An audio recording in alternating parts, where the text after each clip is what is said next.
Hello বন্ধুরা, সবাই কেমন আছেন? আশা করি ভালো আছেন। একটা রান্না পূজার ব্লগ ভিডিও নিয়ে চলে এসেছি, আশা করি ভালো লাগবে। এটা পশ্চিমবঙ্গের একটা প্রচলন। 30 তারিখে ভাদ্র মাসে রান্না পুজো, 31 তারিখে পান্তা, মানে সেদিনকে পান্না বলে, রান্না হয় না। আর সেপ্টেম্বরের 16 তারিখে রান্না, 17 তারিখে পান্না, মানে অরন্ধন, মানে রান্না হয় না। তো আমি এখানে মাছ নিয়ে কাটতে বসে গেছি। আগের দিনে মাছগুলো কেটে পরিষ্কার করে রাখছি। মাছগুলো কেটে নিয়ে রেখেছিলাম, পরের দিনে রান্না পুজোর দিনে যখন ভাজবো তখন লবণ হলুদ মাখিয়েছি। আগে এমনি কেটে পরিষ্কার করে রেখে দিয়েছিলাম ফ্রিজের মধ্যে, ভাজার সময় বের করে লবণ হলুদ মাখিয়েছি। তো এখানে মাছ ভাজবো, এদিকে আলু ভাজা হচ্ছে। অনেক কিছু ভাজাভুজি হয়, তো চিচিঙে ভাজা, কলা ভাজা, পটল ভাজা, বেগুন ভাজা, ঝিঙে ভাজা, চাল কুমড়ো, কচুর শাক, ডাল, এই দেখুন ঢেঁড়স ভাজা, নারকেল ভাজা, ওল ভাজা, সব রকম ভাজা। এখানে আলু ভাজা অন্য জায়গায় রাখছি, এখানে আলু ভাজা ধরবে না, আলু ভাজার জায়গা একটা আলাদা। আর এদিকে আমি কলার বড়া বানাচ্ছি, কাঁঠালি কলা দিয়ে যে বড়া হয়, কলার বড়া, সেটা ভাজছি। একা হাতে তো একবার এই দিকে আর একবার ওই দিকে করছি। এদিকে ডালটা সিদ্ধ করে নিয়েছি। দেখুন ডালটা এবছর ঠিকঠাক সিদ্ধ হয়েছে, জল একদম মাপসই হয়েছে, তাড়াতাড়ি ঝুরঝুরে হয়ে যাবে। তাই আমি এখানে ডালটা বসানোর জন্য কড়া বসিয়েছি। কড়াই শুকনো লঙ্কা, কালো জিরে ফোড়ন দিয়েছি, তার মধ্যে হলুদ দিয়ে দিয়েছি। এবারে ডালটা তুলে দেব।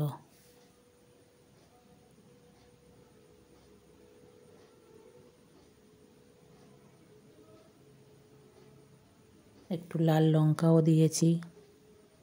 এবারে ডালটা দিয়ে দেব। ডালটা এবছর খুব সুন্দর সিদ্ধ হয়েছে, একদম ঝুরঝুরে, জলটা পরিমাণ ঠিক ছিল, তাড়াতাড়ি ঝুরঝুরে হয়ে যাবে। তো আমি তো এটা ডালটা এদিকে একবার করে নাড়া দিয়ে দেব, আর ওদিকে গুড় পিঠে, ভাজা পিঠে করছি।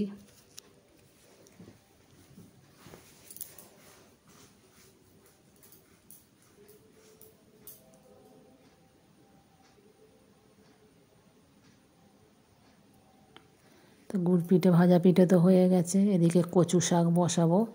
কচু শাক বসানোর জন্য কড়া বসিয়ে দিয়েছিলাম, তাতে দুটো ইলিশ মাছের মাথা ভেজে নিয়েছি। আর চাল কুমড়ো, যেটা চাল কুমড়োটা আমরা আলাদা করি না, অত করতে পারি না, তাই কচু শাকের সঙ্গে দিয়ে দিই। কচু শাক তো সিদ্ধ করে রেখেছি ছোলা দিয়ে, জল ঝরিয়ে।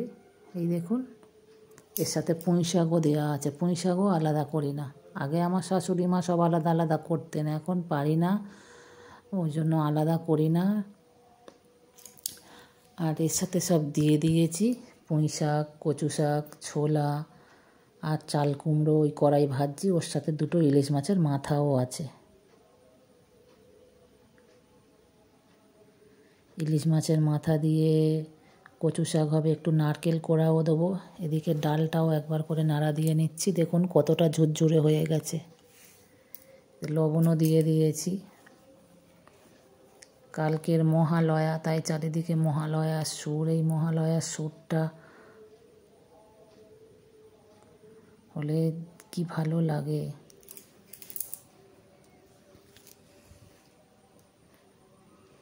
ডালটা দেখুন কত ঝুরঝুরে হয়ে গেছে। আর ওইদিকে কচু শাক হচ্ছে, একবার করে ডালে নাড়া দিচ্ছি, একবার করে কচু শাকে নাড়া দিচ্ছি। দেখুন কচু শাকটাও অনেকটা শুকিয়ে এসছে, অনেকটা কমে এসছে। একবার করে করে নাড়িয়ে দিচ্ছি যাতে না তলায় লেগে যায়। সবজিগুলো প্রায় সব ভাজা হয়ে গেছে, আলুও ভাজা হয়ে গেছে। এদিকে কচু বসিয়েছি, এদিকে ডাল বসিয়েছি। গুড় পিঠে, ভাজা পিঠেও হয়ে গেছে, নারকেল পিঠেও হয়ে গেছে। এবারে চালতার চাটনি বাকি আছে, ভাত বাকি আছে, মাছ ভাজা বাকি আছে। মাছ ভাজায় লবণ হলুদ মাখিয়ে রেখেছি, মাছটা লাস্টে ভাজবো বলে। আর এই কচু, তারপরে ডাল, এগুলো তো অনেক দেরি হয়, তাই এগুলো আগে আগে বসিয়ে দিয়েছি। আস্তে আস্তে জল শোকাবে তো অনেক দেরি হবে, সেই জন্য বসিয়ে দিয়েছি। তাই আস্তে আস্তে হবে, আর বেশি আঁচ তো জোরে দেওয়া যাবে না, আর ধিমে আঁচে করতে হবে। তাই এইগুলো আগে আগে বসিয়ে দিয়েছি, আর মাছটা লাস্টে ভাজবো। ডালটাও প্রায় হয়ে এসেছে, অনেকটা ঝুরঝুরে লাগছে দেখুন। আমি ডাল যতটাই যদি কাদা কাদাও হয়ে সিদ্ধ হয়, জল বেশি পড়ে, তাও আমি এই রকম গ্যাস পুড়িয়ে ঝুরঝুরে করি, নইলে আমার ঠিক মনে পুতো হয় না, ভালো লাগে না এই রকম ঝুরঝুরে না হলে। আগাগোড়া এইরকম ঝুরঝুরে ডাল করি তো, তাই এরকম ঝুরঝুরে না হলে মন খারাপ লাগে। এবছর ডালটা ভালো সিদ্ধ হয়েছে, ঝুরঝুরে হতে বেশি সময় লাগে না, তাই তো হয়ে এসেছে দেখুন, একদম হালকা হয়ে গেছে, কত সুন্দর লাগছে।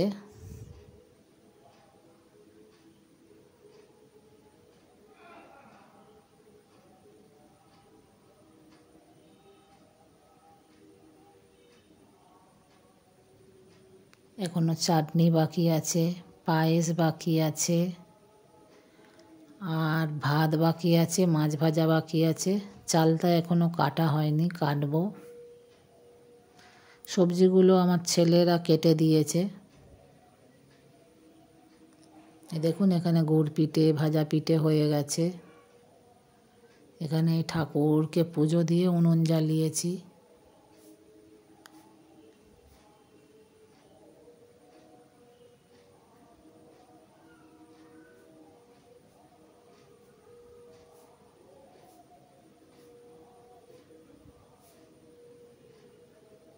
কলার বড়া আরও কটা করছি।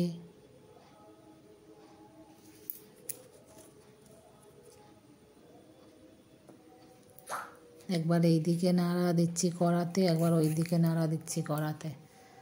এদিকে তো নারকেল পিঠেটা সব কিছু হয়ে গেছে, এবারে ভাপানো বাকি আছে। নারকেল পিঠেগুলো সব মোড়া হয়ে গেছে, একটা একটা করে এইগুলো হবে, তারপরে নারকেল পিঠেটা বসাবো। এই চালতাটা বাকি আছে কাটতে। নারকেল পিঠেগুলো এবারে ভাপাতে দেব। এই যে ঝাঁঝরি চুবড়িতে তেল মাখিয়ে আর এই পিঠেগুলো তুলে দিচ্ছি। ওদিকে জল বসিয়েছি।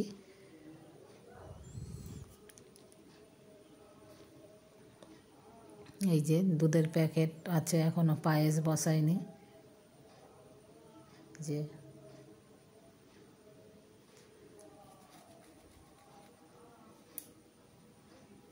এদিকে জল বসিয়েছি, এখানে এই পিঠে বসাবো, ভাপা বসাবো। যে এর উপরে একটা চাপা দিয়ে দেবো। আমি এইভাবেই পিঠে ভাপাই।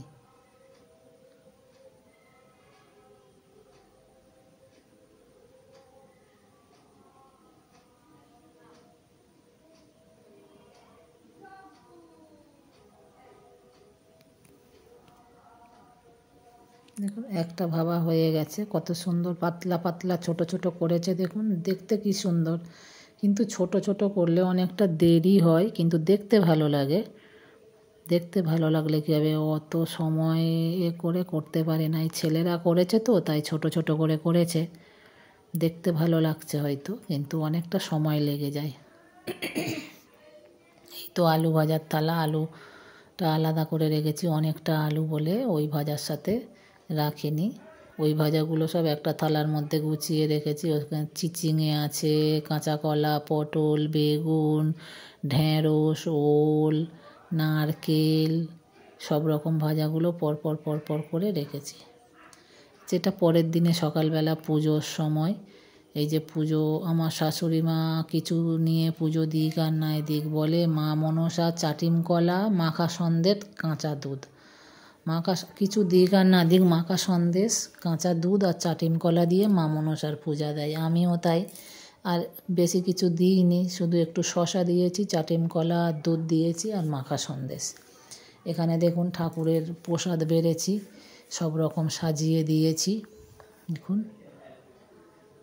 কত সুন্দর দেখতে লাগছে। আর এদিকে এটা নাগের ভাত বলে। এটা এমনি থাকবে, পুজো হয়ে গেলে 3 দিন পরে এটা আমাদের বাইরে বের করতে হয়। 3 দিন এই অবস্থায় রান্নাঘরে ওই কোণেই থাকে। আর এতে হাত দেওয়া যায় না। 3 দিন পরে এটা তুলে পুকুরে ভাসিয়ে দিতে হয়, কিন্তু আমাদের এখানে তো পুকুর নেই, তাই আমরা পাঁচিলের ওই পারে বসিয়ে দিয়ে আসে আমার ছেলেরা। ভালো করে ধরে নিয়ে বসিয়ে দিয়ে আসে, কিছু করার নেই, পুকুর না থাকলে কি করা যাবে। দেখুন যা যা রান্না সব প্রত্যেকটাই ঠাকুরের থালা। এখানে ওটা নাগের ভাত বলে, যেটা কলা পাতায় আছে নিচে, ওটা বলে নাগের ভাত। ওটা আঙট কলা পাতায় দিতে হয়, আঙট কলা পাতায় ওটা নাগের ভাত। সব রকম ঠাকুরেরও দেয়া আছে, ওখানেও দেয়া আছে। দেখুন এখানে মনসা গাছটা বসিয়েছি, ফুল দিয়ে সাজিয়েছি, কত সুন্দর লাগছে। মনসা গাছে দুধ দিয়ে পুজো দিয়েছি, দুধ চাটিম কলা মাখা সন্দেশ। ঠাকুরের থালাটা কত সুন্দর লাগছে দেখুন, তুলসী পাতা দেওয়া আছে, ভোগের থালা তো তাই তুলসী পাতা দিতে হয়।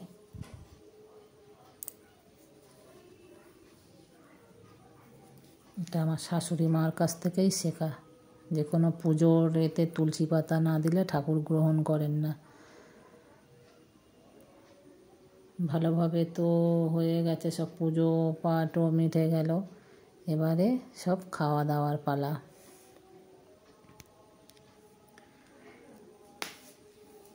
এগুলো কি সুন্দর করে সাজিয়েছি আমাদের গাছের ফুল তুলে। দেখুন নাগের ভাতটাও কত সুন্দর লাগছে না, কলা পাতায়, আঙট কলা পাতা ওটা। তা এই যে ঠাকুরের ভোগের থালা, এটা হচ্ছে নিচে আপনার এই পাথরের থালা আছে, পাথরের থালার ওপরে কলা পাতা বিছিয়ে আর দিয়েছি, দেখতে সুন্দর লাগবে বলে।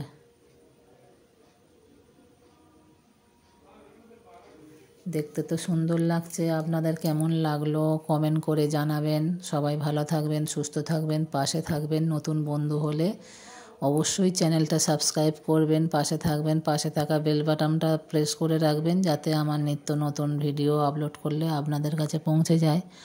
আর আপনাদের সহযোগিতায় আমি যেন এক ধাপ করে এগিয়ে যেতে পারি। সবাই ভালো থাকবেন, সুস্থ থাকবেন। আজ এই পর্যন্ত, আবার অন্য দিনে দেখা হবে, কথা হবে, নতুন ভিডিও নিয়ে চলে আসবো, কোনো রেসিপি বা অন্য কিছু। সবাই ভালো থাকবেন, সুস্থ থাকবেন, পাশে থাকবেন।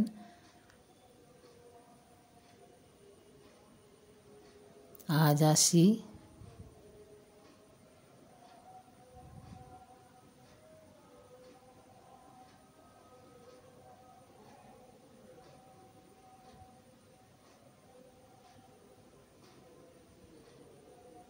টাটা।